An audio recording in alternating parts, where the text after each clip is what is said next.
오늘 읽으신 말씀 1절에 네가 나가서 적군과 싸우려 할 때에 라고 되어 있죠. 그러니까 출애굽 1세대가 아닌 그 다음 세대 2세대가 이제 가나안 땅을 들어가면 하나님께서 가나안에 있는 일곱 족속을 쫓아내거나 진멸하라고 하셨잖아요. 그러니까 어차피 분명히 충돌이 있어요. 그죠? 그때에 어떻게 할 것인가 라고 지금 오늘 말씀하시는 건데요. 자, 1절에 줄 한번 봅시다. 내 하나님 여호와께서 너와 함께 하신다. 그 1절 끝에 있죠. 줄 거 보시기 바랍니다. 너의 하나님 여호와께서 너와 함께 하신다. 줄 꺼놓으시고 4절에 가시면 보세요. 너희 하나님 여호와는 너희와 함께 행하시며 너희를 위하여 너희 적군과 싸우시고 구원하실 것이다. 하나님께서 이 전쟁에 함께 하실 것을 두 번이나 이야기합니다. 그죠? 자, 읽으면 기분 좋은 이야기죠. 전쟁할 때 도우신다, 함께 하신다. 뭐 나쁜 말은 아닙니다. 나쁜 말은 아닌데 자, 잘 생각해 보셔야 됩니다. 아까 말씀드렸잖아요. 출애굽 2세대. 그죠? 그리고 여기 나오는 가나안 땅에 들어가서 하는 모든 전쟁은 누구를 위한 거죠? 누가 이걸 시작한 겁니까? 하나님이 시작하시잖아요. 이스라엘 백성들이 우리 저 땅에 보내주세요 난리친 거 아니에요. 하나님께서 시작하셔서 차근차근 진행하는 거예요. 이게 어려운 말로 여호와의 전쟁이라고 하는 거예요. 이게 무슨 말입니까? 하나님께서 왜 도와주시냐고 물으면요. 이스라엘 백성들을 사랑하셔서 아니에요. 백성들을 구원하시려고 아닙니다. 그게 아니고 하나님께서 말씀하셨잖아요. 그 땅에 제사장 나라로 너희들 그것을 이룰 것인데 이미 그 땅에 있는 일곱 족속은 그들이 죄악이 너무 심해가지고 그들 심판할 거야. 들어가서 너희들이 그 땅을 차지하고 제사장 나라가 되어 라고 말씀하셨잖아요. 하나님이 말씀하신 전쟁이에요. 그게 제일 중요해요. 이걸 이해해야 돼요. 이걸 이해하지 않으면 어떻게 되느냐 이렇게 이야기하죠. 하나님께서 우리가 적군과 싸울 때 우리를 도와주신다. 그러니까 내가 전쟁하면 다 도와주신대. 그런 말이 성경에 어디 있어요? 없어요. 적군과 이 적군은요. 하나님께서 시작하신 전쟁이고 하나님의 계획 속에 있는 거예요. 그래서 하나님이 그 약속을 지키고 하나님의 일을 이루시기 위해서 함께 하시는 거예요. 자, 제가 몇 번 반복해서 말씀드리죠. 자, 이 부분을 정확히 이해 못해서 이런 일이 생겨요. 그 유럽의 중세시대나 아니면 1차 세계대전 때 싸웠던 유럽 대륙의 많은 나라들은 전부 다 하나님 믿는 사람들이에요. 그럼 남북 전쟁은요? 남쪽이 잘 믿었어요? 북군이 잘 믿었어요? 남쪽이 훨씬 잘 믿었어요. 그 하나님은 누구 편을 들어야 되는데? 그런데 여기 나오는 말씀을 잘 생각해 보면 하나님은 누구의 편도 들지 않아요. 왜? 여호와의 전쟁이 아니에요. 하나님의 영광과 아무런 상관이 없어요. 자, 그러니까 이 신명기 전체는요. 하나님께서 이 세대에게 말하는 거죠. 내가 내 일을 이룰 때에 들어가면 전쟁을 하게 될 거야. 하지만 이 모든 전쟁은 내가 시작한 일이고 하나님이 내 영광을 받기 위한 일이기 때문에 내가 너희들과 함께 하겠다. 이렇게 말씀하시는 거예요. 남북 전쟁이나 1차 세계대전에 그게 하나님의 영광이 어디 있어요? 없어요. 그러니까 그게 이제 전쟁의 비극이 되는 거예요. 물론 그 속에서 하나님께서 또 우리가 알지 못하는 하나님의 계획이 있을 수는 있어요.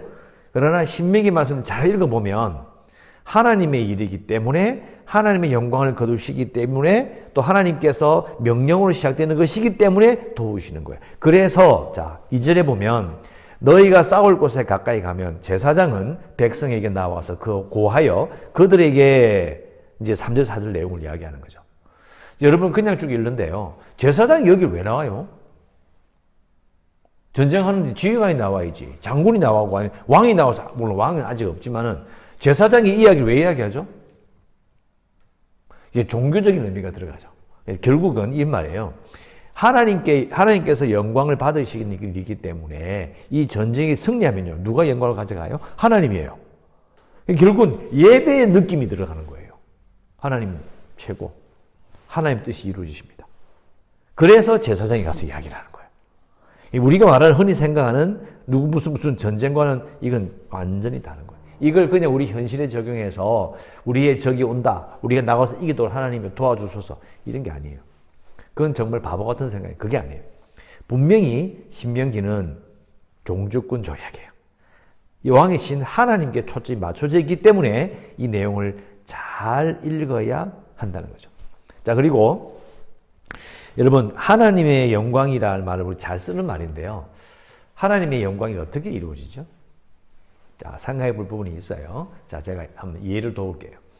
자, 여러분들 다니면 친구들하고 이야기하다 보면 뭐 앞에 이런 일이 있을 거야. 아니야, 이건 이렇게 될 거야. 이 일은 이렇게 될 거야. 서로 막 이야기할 때 있죠. 아니다, 이건 이래 된다. 아니야, 내 생각에는 이건 이렇게 될 거야. 그러다가 내 말이 맞아서 그럼 기분 좋아요, 안 좋아요? 내 말이 맞지? 네 말 맞네. 그런데 이게 있잖아요. 한 달 뒤에 생길 일을 내 생각에 쭉 계산해 보니까 이거 같아. 근데 거의 이루어졌어. 어떻게 돼요? 야, 아니 어떻게 그걸 알았노? 와, 대단해. 근데 이게 10년, 20년, 100년, 200년 넘으면 어떻게 돼요? 그런 일이 있을 수는 없겠지만은 맞추면 어떻게 해요? 그러면 내가 어떻게 돼요? 유명해지잖아요. 높아지죠. 사람도 그렇죠. 그럼 하나님은요? 하나님 지금 하신 일은 어떻게 돼요? 지금 몇 년을 바라보고 가는 거예요? 이 종주권 조약은요, 하나님이 폐기하신 적이 없어요. 한 번 딱 말했죠. 예수님 때도 예수님 오셨을 때 예수님을 우리가 하나님 보좌 옆으로 가셨댔어. 그죠?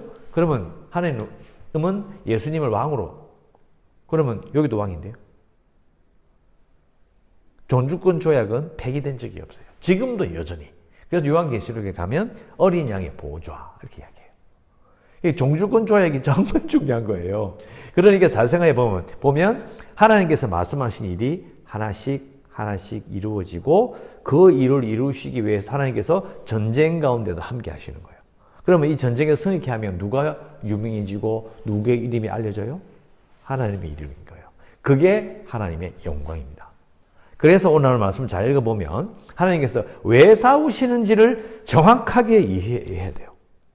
자, 그렇고, 자, 5절에 가면 책임자들이 백성에게 말하여 이릅니다. 이렇게 이야기해라. 군대 지휘자들에게 이야기하는 거죠. 뭐, 군대라고 말할 것도 없지만은, 군인들에게 말하는 거죠. 자, 백성들, 일반 병사들에게 말해라. 새 집을 건축하다가 낙성실을 행하지 못한 자가 있냐? 집으로 돌려보내. 쉽게 말하면 집 짓다 와서. 뭐 큰 집은 아니겠지만 집 짓다 와서 아이고 집에 집 지어야 되는데 그 할 사람 없는데 그럼 가라. 6절 두 번째 포도원을 만들고 그 과실을 먹지 못한 자가 있느냐. 포도 농사 짓다가 온 거예요. 돌아가라. 7절 세 번째 여자와 약혼하고 그와 결혼하지 못한 자가 있느냐. 저도 어릴 때 그 농담했거든요. 결혼하고 예수님 오셔야 될 텐데 결혼도 안 했는데 예수님 오시면 오잖아. 이런 농담 많이 했거든요. 얼마나 중요한 일이에요. 그죠? 그럼 집에 가라. 마지막으로 두려워서 마음이 허약한 자가 있느냐. 두려워. 저 무서운데. 그럼 집에 가. 이런 일이 있을 수 있어요, 없어요? 말이 안 되잖아요. 저 새 집을 건축하다 낙성식 해야 되는데 그런 게 있어. 너 남아. 전부 다 생명을 걸고 나라를 위해서 싸우고 있는데 이 집지를 간다고 이놈의 시끼 막 이거 정상 아니에요? 하나님은 완전히 우리의 생각을 완전히 다른 이야기를 하는 거예요. 왜 그렇게 말씀하실까요? 이 전쟁의 승리가 이스라엘의 영광이 아니기 때문에요. 관심이 없어요, 하나님은. 그러니까 뭐 어떤 사람 이렇게 이야기해도 소수의 헌신이 필요하다. 아니에요. 소수의 헌신이 아니고요. 하나님은 사람들이 많아서 승리할 수 그런 관점이 없어요. 그게 아니고 전쟁을 해요. 그런데 그 전쟁 가운데 이스라엘과 함께함으로 하나님의 이름을 높이는 거예요. 이스라엘이 대단하다는 것을 보여주고 싶은 생각이 없어요. 즉 하나님은 사람과 영광을 나누잖아요. 자, 이 부분이 어디서 드러나냐? 이렇게 이야기했는데요. 아까 종주권 조약이 폐기된 지 없다고 그랬잖아요. 이 신명기호 사건 이후로 딱 200년이 지나면 요게 탁 불거져 나옵니다. 요 부분이 어떻게 불거져 나옵니까? 기드온 300용사예요. 기드온 300용사. 하나님이 왜 300명을 줄이죠? 이렇게 말씀하세요. 사사기 7장 읽어보면 나와요. 하나님께서 이제 기드온과 이스라엘 지파들이 와 나오니까 딱 보던 하신 말씀, 이런 말씀. 이것 봐라. 백성이 너무 많다. 기드온아, 백성이 너무 많아. 줄여라. 왜냐? 이스라엘이 나를 거슬러 스스로 자랑하기를 내 손이 나를 구원하였다 할까 함이니라. 똑똑히 말씀하세요. 하나님의 관점은 하나님의 영광이에요. 딱 보니까 이놈들 봐라. 많이 모였네. 저러다가 또 승리하고 나면 야 우리 잘했지 이래 되는 거예요. 철저하게 빼버리는 거예요. 그러니까 오늘 신명에 나오는 이 전쟁의 규칙도 그런 관점으로 쭉 진행이 돼요. 그래서 내일 읽을 말씀에도 똑같이 또 나와요. 내일 또 나오니까 설명을 드릴게요. 그러니까 우리는 잘 생각해야 돼요. 하나님은 하나님의 영광을 세우시는 거예요. 하나님의 영광을 세우신다는 걸 이걸 우리가 꼭 기억해야 해요. 자, 이것은 우리가 꼭 기억했으면 좋겠고요. 자, 기도 제목을 이렇게 씁시다. 자, 우리 가운데도 하나님께서 영광을 거두실 것을 믿습니다. 이렇게 기도해야 됩니다. 우리 가운데서도 하나님이 영광을 거두실 것을 믿습니다. 자, 이 기도 제목은 생각보다 어려운 기도 제목인데, 왜냐면요, 우리 생각에는 잘 돼야 하나님의 영광 받으신다는 생각이 쉬워요. 안 그렇습니까? 그죠? 근데 그게 아니에요. 이스라엘 백성들 쭉 역사를 읽어보면, 물론 항상 여호와의 영광을 위해 전쟁한 건 아니지만은 실패 많이 하거든요. 그래도 하나님께서 계속 하나님의 일을 이루어 가셔요. 그러니까 하나님의 영광을 거두신다는 표현들은 사실은 우리가 이해하지 못해도 하나님께서 영광을 거두실 것을 믿는 게 정말 중요합니다. 이게 너무너무 어려운 이야기예요. 정말 어려운 이야기. 왜 어려울까요? 우리는 눈에 보이는 것만 생각하고 잘 되는 것만 좋다는 느낌을 가지고 있기 때문에 그렇게 되지요. 그래서 정리하면 이렇습니다. 신명기 이 말씀은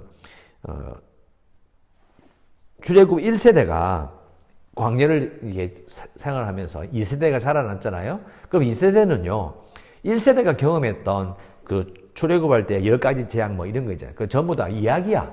자기들은 몰라요. 근데 막상 모압 평원에서 서쪽을 바라보면 요단강을 딱 건너야 돼. 그때 뭐가 오죠? 요즘 하는 이야기로. 여러분, 현타 왔다 말은 아십니까? 들어보신 적 없어요? 역시 9세대는 9세대구나. 네이버로 현타의 뜻하면 나와요. 현실 자각 타임이에요. 현실 느껴지는 거야. 그냥 광야에서 자기 부모로부터 이야기 들었지. 10가지 재앙이 어떻고, 하나님께서 우리를 데려가실 것이고, 가나안 땅을 정복하실 거이고, 자기도 이제 전쟁을 해야 되는 거야. 현실이 확 느껴지는 거야. 큰일 났다. 어쩜 좋겠노. 이런 현타가 온 거예요. 현타가 왔을 때 하나님께서 강조하시는 게 뭐냐면 이건 거예요. 너희들 전쟁이 아니야. 너희 전쟁이 아니야. 걱정하지 마. 너가 작다고 걱정하지 마. 연약하다. 왜? 이제 군대가 아니거든, 사실은요. 출애굽 2세대는 군대가 아니에요. 그냥 땅에서 그냥 돌아다니던 놈들이에요. 근데 전쟁을 해야 돼. 얼마나 두렵겠어요. 현타가 왔는데, 그때 하실 말씀이 뭐냐면, 너희들이 전쟁이 아니야. 내가 영광 받을 거야. 너희들 보지 말고, 이 모든 일이 내가 진행한다는 걸 알아. 이거예요. 그래서 이 느낌을 이해하면요. 이게 바로 들어가서 여리고 성능 무너뜨릴 때 있죠. 그게 왜 그렇게 되는지 이해할 수가 있어요. 정말 중요한 관점이죠. 하나님께서 준비하시고 진행하시기 때문에 하나님의 영광을 받으실 것이다. 그래서 우리 가운데도 우리를 택하셨잖아요. 지금도 여전히 종주권 조약은 폐기된 적이 없다고 그랬죠. 똑같은 룰로, 똑같은 원칙으로 하나님 움직이셔요. 우리는 우리의 왕이신 하나님을 바라보는 그 느낌은요, 지금이나 이전이나 똑같아요. 그러니까 우리 속에서도 하나님께서 영광을 거두실 것을 믿습니다. 이 말의 느낌이 어떤 느낌이냐는 거죠. 신명기 느낌과 똑같아요. 차이가 없어요. 그래서 우리가 약하더라도 하나님께서 일을 이루실 것을 믿는 거. 그래서 우리 교회 가운데서 하나님의 영광이 일어날 것을 기대하는 거. 아주 중요한 신앙 고백이 될 수 있습니다. 자, 요 내용은 내일도 계속 되니까 또 말씀드리고요. 자, 그렇게 기도하시고 계속 기도하는 바 우리의 교회가 구원의 방주가 될 수 있도록 재개발을 위해서 코로나19 사태가 좀 진정될 수 있도록 연약한 성도들과 주일학교 아이들을 위해서 또 선교지를 위해서 이 나라를 위해서 꼭 기도하시고 오늘도 은혜 가운데 살아가시기를 주의 이름으로 축원합니다. 기도하겠습니다.